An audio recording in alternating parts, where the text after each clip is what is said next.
রেনক, পূর্ব সিকিম।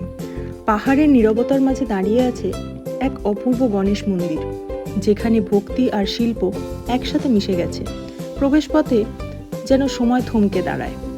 বিশাল গণেশ মূর্তি তার স্নেহ, শান্ত, সুন্দর দৃষ্টি দিয়ে আশীর্বাদ বর্ষণ করেন সকল আগন্তুকের ওপর। মনে হয় পাহাড়ের প্রতিটি বাতাস তার মন্ত্রে পবিত্র হয়ে উঠেছে।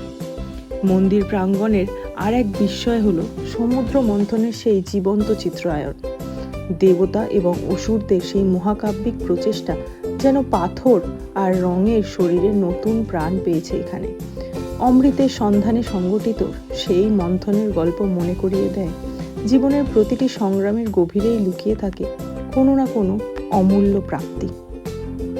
চারিদিকের মেঘে মোড়া পাহাড়, প্রার্থনার নিঃশব্দ সুর আর দেবত্বের স্পর্শ, সব মিলিয়ে রেনকের এই গণেশ মূর্তি শুধু একটি দর্শনীয় স্থান নয়, এ এক অনুভূতি, এক আত্মিক যাত্রা।